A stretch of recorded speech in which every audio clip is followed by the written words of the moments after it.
Thank you. I'm going to jump to one case on the 10 o'clock docket because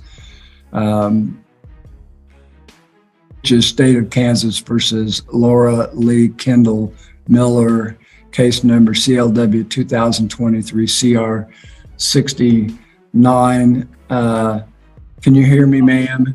Yes, I can. I spoke with Mr. Metcalf this morning, and I think he has conflict, so he has to be. Can I represent myself, please? I don't need an attorney.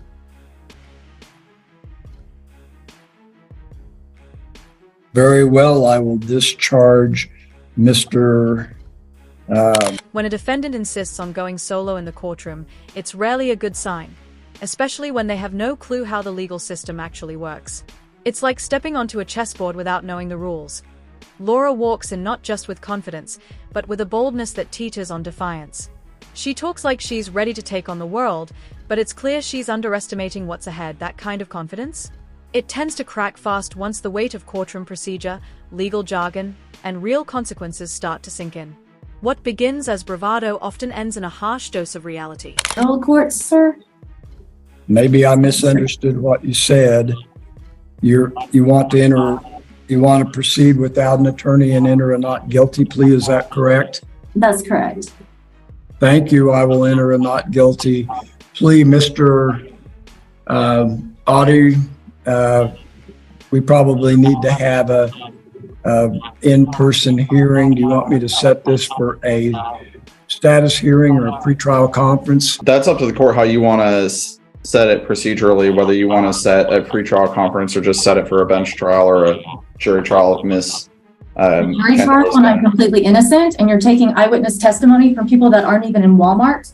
And I am going to subpoena the video footage there. And this is a complete waste of my time. This is the second time I've had to appear, the second lawyer. Here's where the tension boils over. Laura believes she's up against a system that's already passed judgment, like the verdict was written before she even spoke. In her eyes, this isn't justice, it's a setup. But the courtroom isn't a battlefield for personal wars.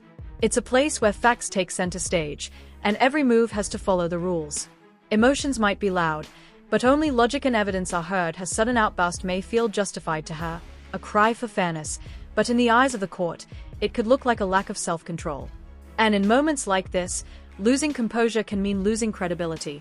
I don't agree with the trial. It's completely unnecessary, and I know I have to waive a jury trial. I have the right to waive a jury trial. Set the matter for a pretrial conference, and you will have your opportunity to discuss what you want the court to hear about the merits or whether or not the matter should proceed to trial. But we have to have that pretrial I waive a trial hearing. I'm sorry. I don't need, I know I have a choice to let you decide or let a jury decide. I'm going to set the matter for myself. I want you to decide. Would you please move? Laura's push for a bench trial seems more like a quick tactical move than a well-thought-out decision. On the surface, it might look like she's trying to speed things up, but there's more at stake than just the clock. Opting out of a jury isn't a shortcut. It shifts the entire structure of the trial. Instead of persuading a group of peers, everything now hinges on the interpretation of a single judge. That's a big leap, especially for someone not fully versed in courtroom strategy. The judge is doing what they can to steer the process back on course, offering reminders and setting boundaries. But Laura isn't budging. Her determination is strong, but it may be working against her more than she realizes. 4:30, so that way Miss Kendall doesn't have to take the whole afternoon off. I'll be glad to set it on May 10th at 4:30 in the afternoon. Ms. Kendall Miller, will that work for you? She's muted. Just a second. You have to unmute yourself. This part of the hearing isn't loud or dramatic, but it carries weight. After all the tension and resistance, there's a shift. Despite Laura's earlier confrontational tone, both the judge and prosecutor pause to meet her halfway. They take a moment to consider her reality, adjusting the court schedule to fit around her job. It's not a legal obligation, it's an act of understanding. These small gestures of humanity rarely make the headlines. They are quiet scenes of compassion in a system that's often seen as cold or rigid. And in that silence, we see something real, grace, fairness, and the side of justice that doesn't always go viral. That I have counsel appointed to me at this point, and then also that the court addresses me as Laura Kendall, my legal name for the past 6 years. Yeah, So Your you Honor, have- her name changed and the court system for some reason keeps putting it down as Kendall Miller, but yeah, her name is Kendall. Okay. So I apologize about that. I'm sure we can adjust that in future pleadings. So with the name, correct name matter addressed, you have an objection to setting the matter for May 10th at 4:30 p.m. for a pretrial conference in person in this courtroom in Winfield. An objection? I'm okay with that date and time. And ma'am, did you request another attorney be appointed just now? Yes, I did. Then suddenly, everything flips. The same person who insisted on standing alone now asks for legal representation and even adjusts how she addresses the court. It's a moment that says more than words. Something's shifted. What we're seeing isn't just a change of strategy, it's a glimpse beneath the surface. Behind the defiance and missteps is someone trying, in their own way, to be understood. It's raw. It's imperfect, but it's human. This isn't just about courtroom decorum. It's about someone navigating fear, pride, and the weight of consequences, all in real time. Wednesday the 10th. Let's set it for attorney review for May 3rd at 10 a.m. Okay. Anything else we need to address on this matter? I don't believe so. And Laura, just get in touch with Scott and then he should be able to appear for you and you wouldn't have to take off work that morning. Okay, I'll call him. I'll get his information. Scott Loftus. Thank you so much, Mr. Audie. Laura, you. if you hang out in the hallway, I'll bring you that information and get your address. Thank you, I appreciate it. The decision to pivot from a pre-trial to an attorney review marks yet another adjustment by the court. It's a clear signal.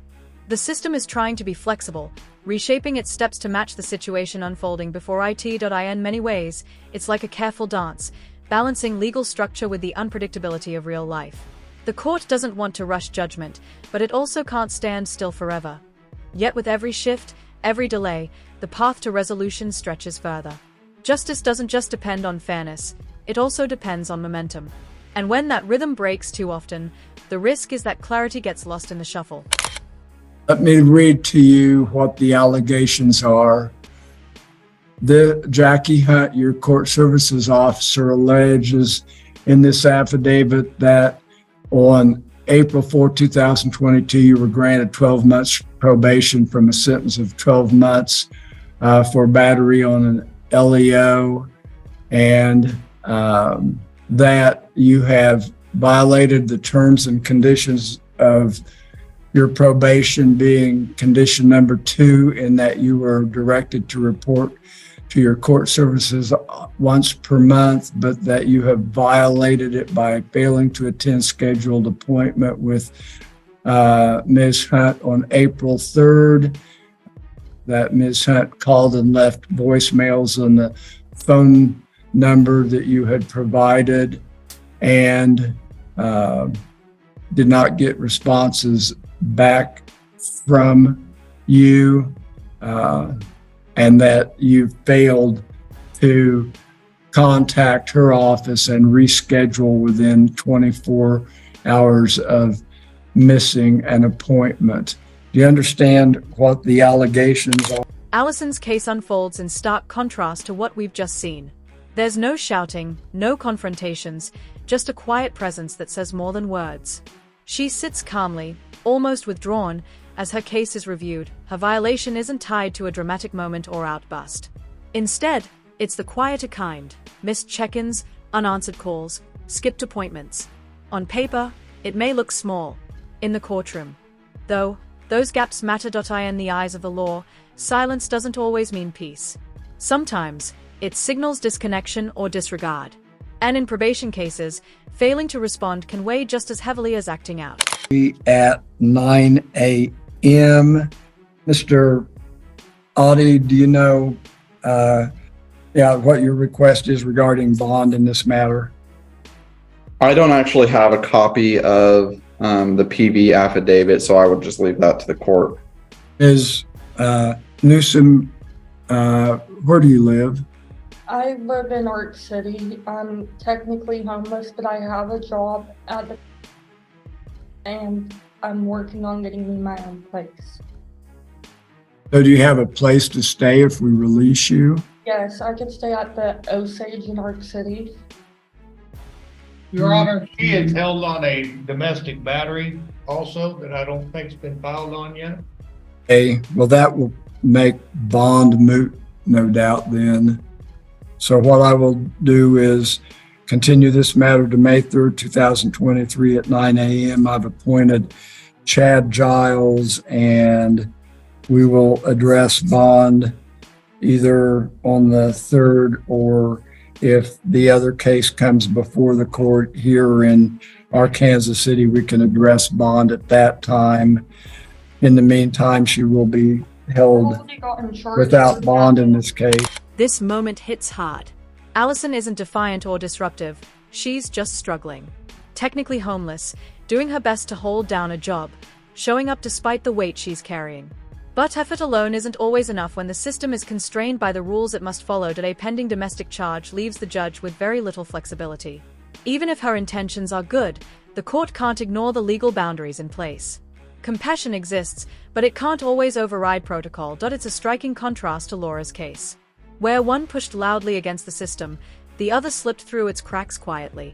And yet, both paths lead to the same hard truth. In court, even silent struggles can result in heavy consequences.